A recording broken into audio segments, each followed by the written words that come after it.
Life is short. That isn't a platitude, it's a diagnosis. You arrive here with a non-negotiable inheritance, a ledger of roughly 30,000 days. That is the total sum of your time on this earth. No loans, no extensions. And most of us spend it like drunks with a fortune, oblivious to how quickly the account is draining. Think about this. If you've reached 30, over 11,000 of those days have been cashed. Spent. Vanished into the unrecoverable past. I'll do what really matters someday. Someday. The ultimate procrastination anesthetic. A siren song for the soul, promising a future that may never arrive. It lulls you into believing your ledger is endless. In the next 19 minutes, we're not offering platitudes. We are giving you a set of keys, 13 precisely engineered mental tools to unlock the true value of your remaining days. This isn't about managing time. It's about mastering the art of a life well lived. Chapter 1. The Architecture of Time. Time is not a clock. It's a landscape your mind actively paints. Understanding the artist, your brain, is the first step toward becoming the master. Remember the endless golden empires of childhood summers? A single afternoon could hold an eternity. Now, seasons blur into a headline. This isn't nostalgia, it's the experience density principle.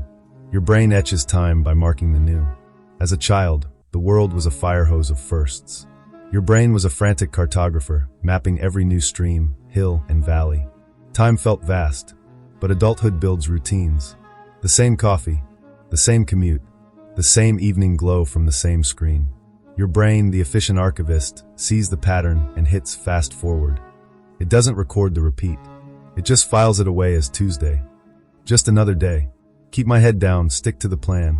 This is the velvet trap of temporal blindness. But you can shatter the illusion. Don't just take a new route to work. Talk to the barista.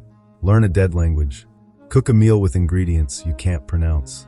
Every novel experience forces your brain to zoom in, to take a high-resolution snapshot.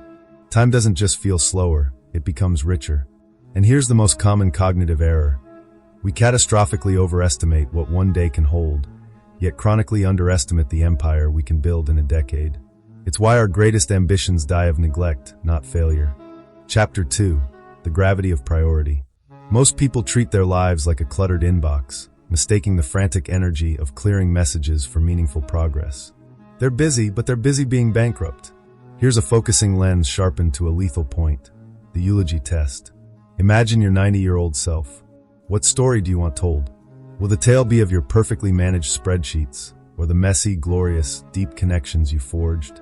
The answer incinerates trivialities. Suddenly, the urgent pales in comparison to the essential. I'll make it to the game next time. This promotion won't wait. And so life's gravitational center shifts, one logical decision at a time, until you're orbiting things that don't matter. The truly effective understand this. Your do not do list is more powerful than your to-do list. It's the to-list mandate. List your 25 greatest ambitions. Now circle the top 5. The other 20? They are now your enemies. They are the beautiful sirens calling you onto the rocks of mediocrity. Think of your life choices as an investment account, not with money, but with focus. Small, daily deposits into the right things yield exponential returns. The trap. An army of thieves, social media notifications, meaningless tasks, other people's emergencies, all conspiring to steal your most valuable currency, your attention. The only defense is ruthless curation.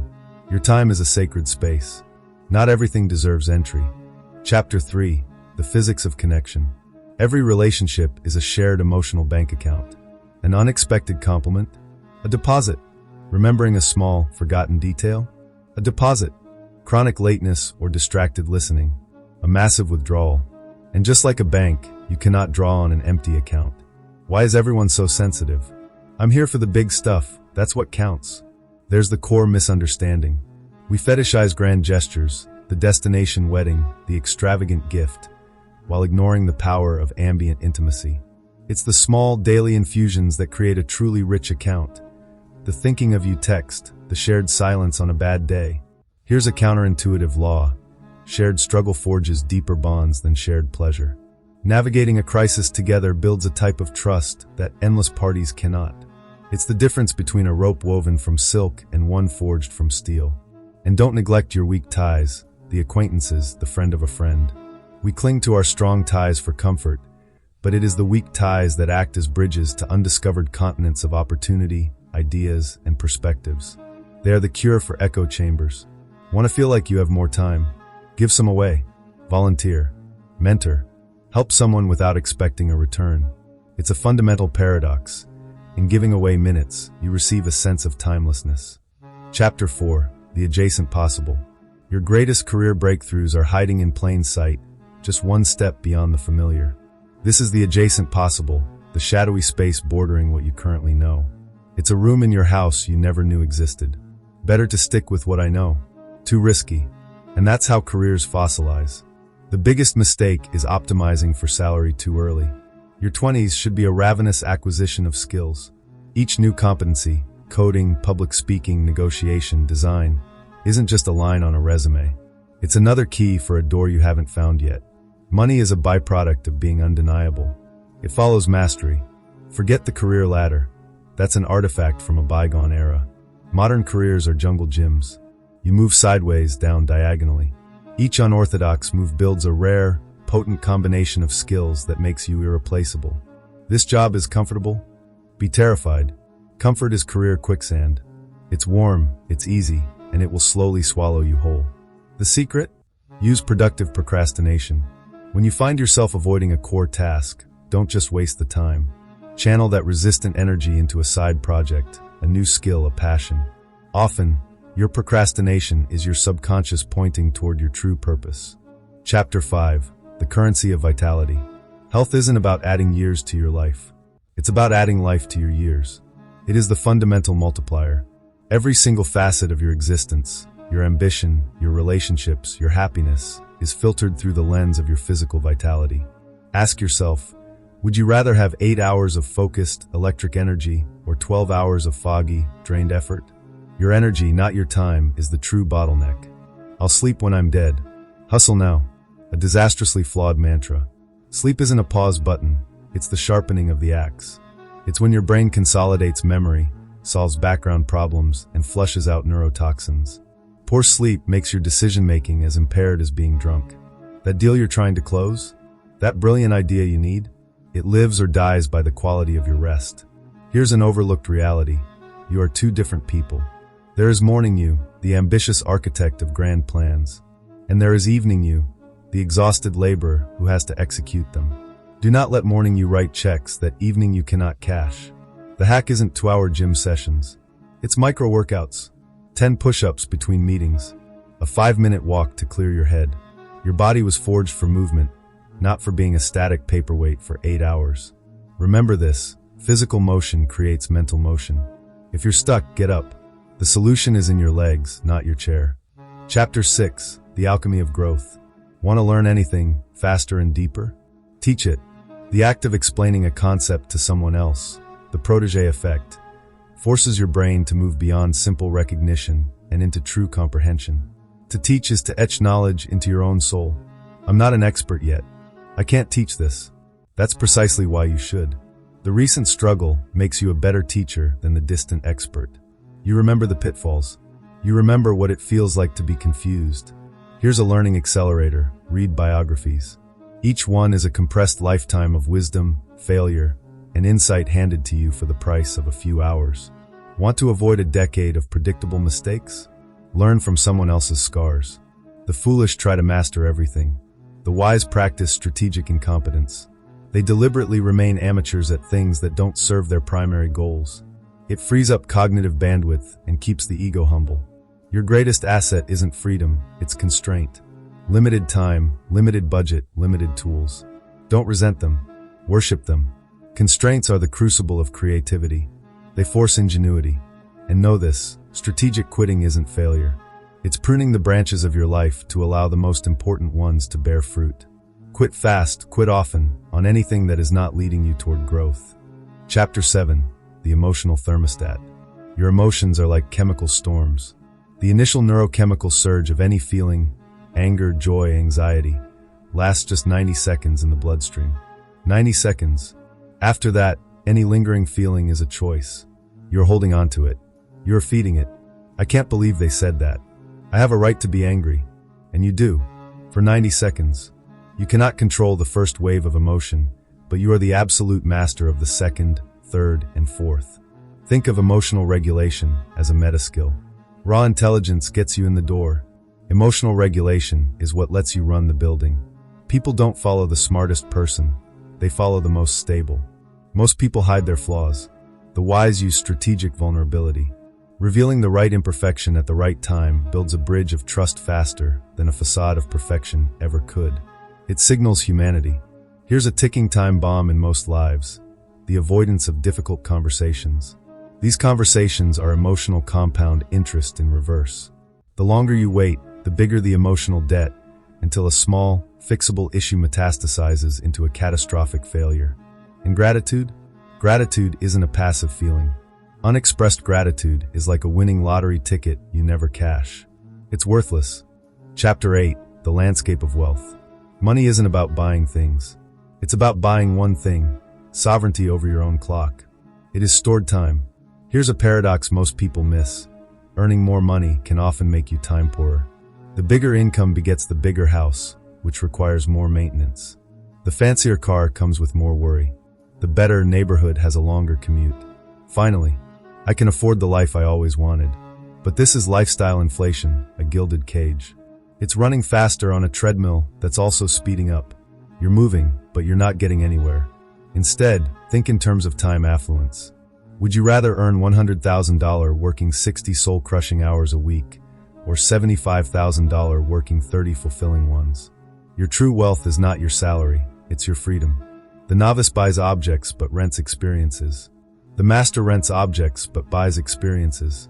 Why? Because a memory of a trip with loved ones appreciates in value over a lifetime.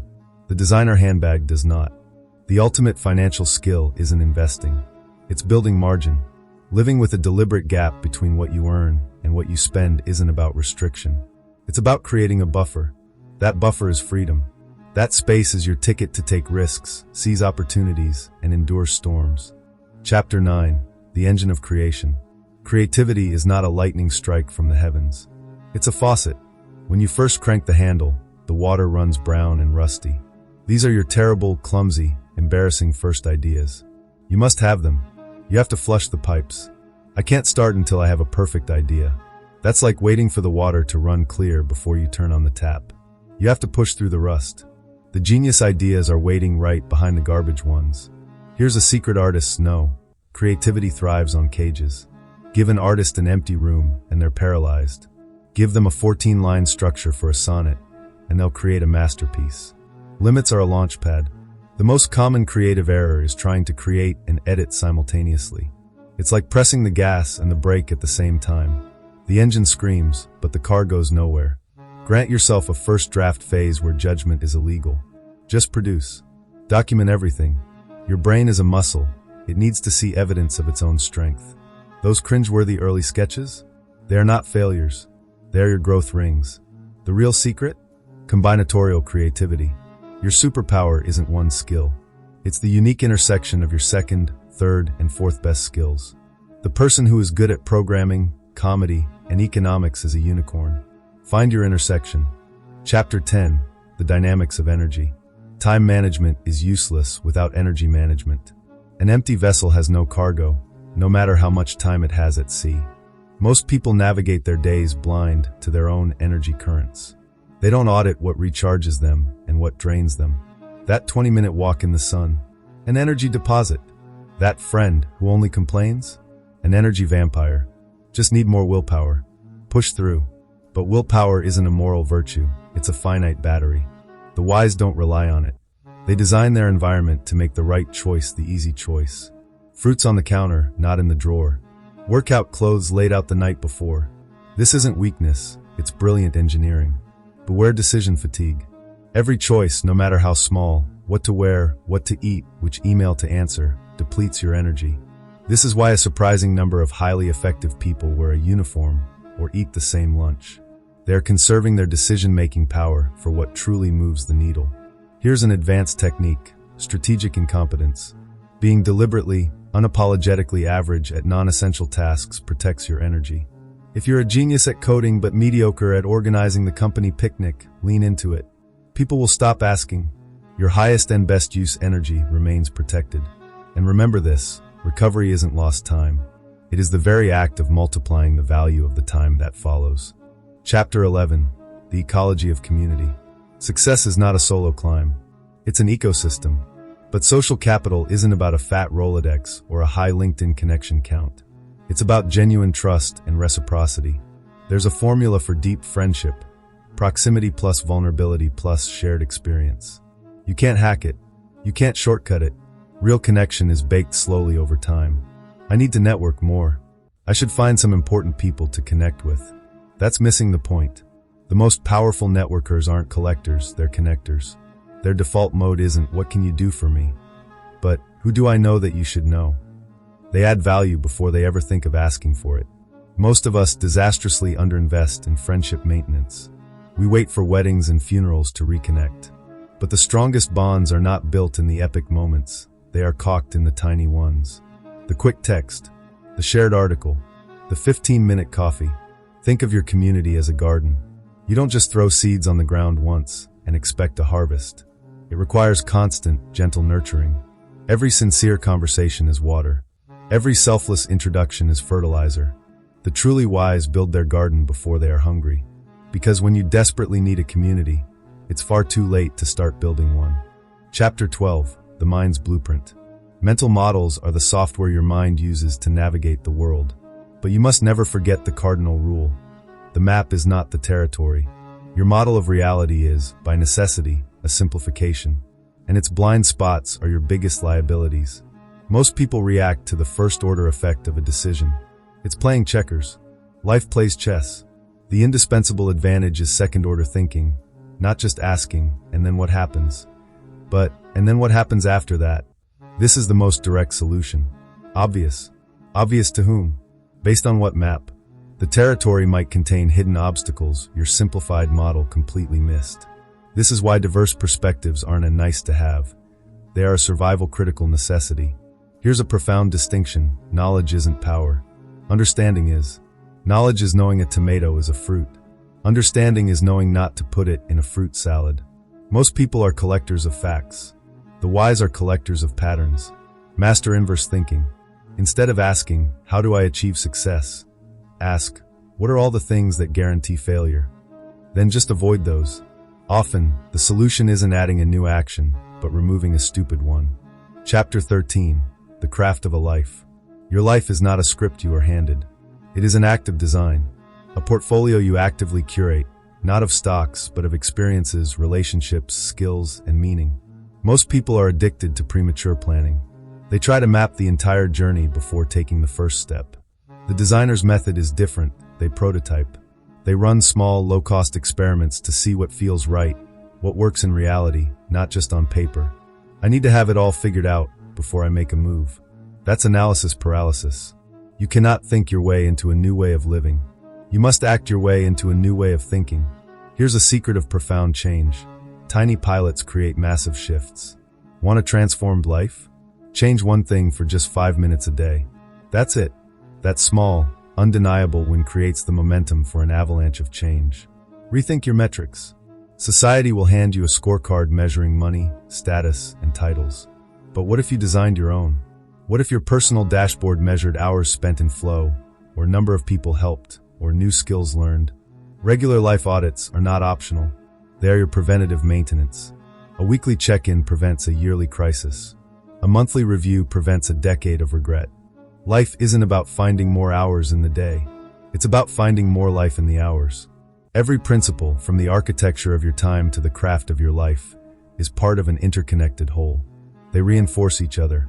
Remember, the sun will rise and set 30,000 times on your life, whether you pay attention or not.